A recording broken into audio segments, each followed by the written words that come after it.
All right, a moment ago, we heard the White House defend the president's new budget plan. Now let's turn to an economist who's critical of how both the president and Republicans in Congress are dealing with the deficit. Jeffrey Sachs is the director of Columbia University's Earth Institute, which focuses on how countries can achieve sustainable development. He's also the author of The End of Poverty and Commonwealth. So thanks so much for joining us. Pleasure to have you on the program. Let me ask first for your take on the president's budget here. We haven't seen Republicans cutting that much out either, but it kind of stunned me that the president's cuts over the next decade don't even add up to the one-year budget deficit that we have this year.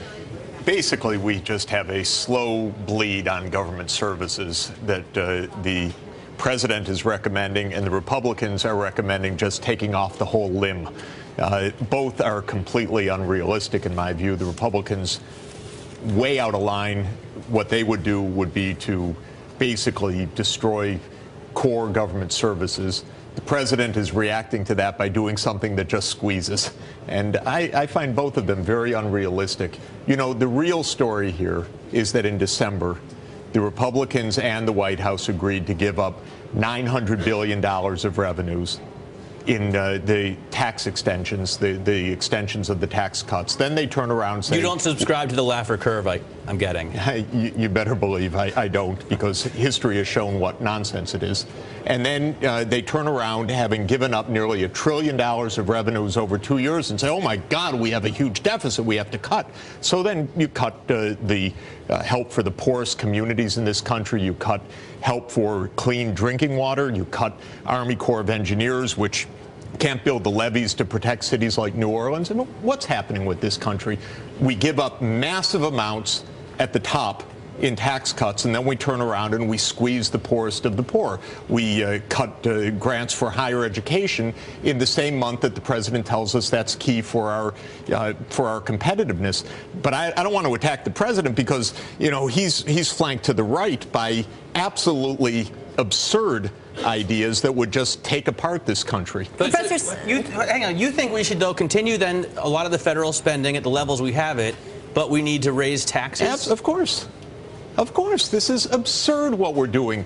The rich have had 20 years of the greatest boom in the history of this world. There's more wealth in this city than one could conceivably count. There are more billionaires. There are more people that have sheltered all their income. And we're turning around and we're just going to keep driving down the poorest of the poorest of the poor. And that's where we are. This is a game that's going to come to an end in a bad way.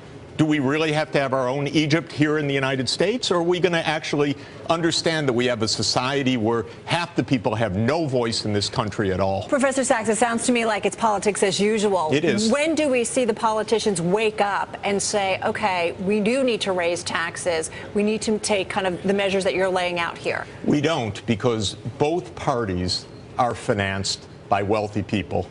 Both parties are gearing up for the 2012 election. President Obama has to get $1 billion in his kitty for running for re-election. The Republicans are doing the same. Everyone caters to the top.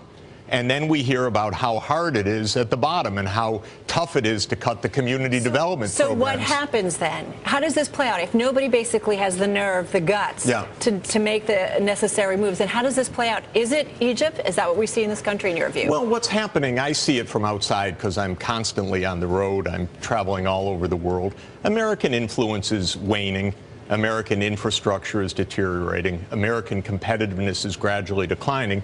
The president says all of these things, and he's right about it, but then he can't back up his own ideas with real money because there is no money in the account. So all that's happening is a gradual decline in the United States in power and competitiveness, in jobs for the poor, except at the top, everyone's fine because the world economy is actually booming. And if you're rich and you have a lot of money to invest, you're investing in China, you're investing in India, you're investing in other places. So our country has become two completely different countries.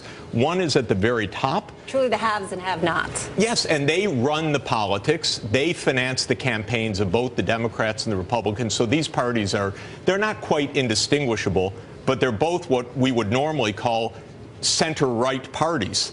It's weird. We don't have a center-left party. We have no one talking about the poor in this country. Especially if we lived in France. then they would be. Well, not just France, anywhere in the world. Our politics is so odd right now because it's driven just by the top. And everyone else is wondering what's happening. Our streets aren't even being paved. We don't even have clean water anymore in our cities. Hang on a sec. We talk about, you say the Republicans want to cut off the limb, the Democrats are just squeezing out the blood, and I'm still shocked, maybe I haven't become as immune to the numbers yet, at a $3.7 trillion budget. I mean, it seems to me like a heck of a lot of money. And I thought that we boosted the spending to this level for emergency reasons. Now we want to freeze it at this emergency level. Doesn't it make sense to go back to a 2008 level of spending, even if you want to raise taxes at the same time? It's actually not what's happening. If you look at these budget proposals, what's really shocking is that the so-called civilian discretionary budget under Obama's plan goes down to 2% of the gross national product. That's for education, that's for infrastructure, that's for energy, science. The whole shebang goes down by the later half of this decade under that plan to 2%. We've never seen anything like it. It's basically saying forget government other than Social Security, Medicare, Medicaid, the military. Throw those in the basket too. What do we do with those plans? Because they aren't discretionary. I mean, what do we do? How do we get a hold of those?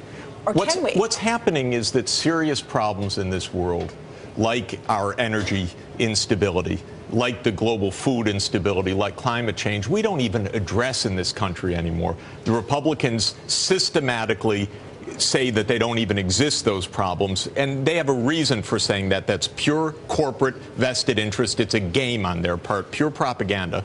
They say that stuff doesn't even exist. We're cutting the budgets on things that are vital for our national security and our international security, like addressing climate. And the big oil, which owns the Republican Party, just keeps the propaganda up. Don't worry about that. Don't worry about that. Don't worry about that. So we're stuck in a real game here. I don't approve of what either party is saying. You get the point, because they're both on the take, because all of this is campaign financing games. Professor Sachs, we only have about a minute left here. I mean, you're just back from a trip. You were over in India and elsewhere. I mean, you were talking about, you were meeting with government leaders, talking about their economies there. You know, we watched what just happened in Egypt. I mean, what is it that you think we need to kind of really understand about what's going on in our global economy here, and possibly could pertain to here as well? World food prices are at all-time highs. There's instability all over the world. China's entering another drought. Russia had a major drought. We have the one-in-a-century typhoon in Australia. We had massive floods that haven't been seen before in Australia. We're wrecking the global climate. We've got energy crises, food crises. Do we talk about any of that in our country? Absolutely not. Our leadership, it doesn't even exist, because we're playing games on our budget. Slash the taxes, slash the budget of the poor, pretend that the real problems don't exist, and then be surprised when you get massive unrest all over the world. Sounds like we need some lobbyists who are concerned about the environment with deep pockets.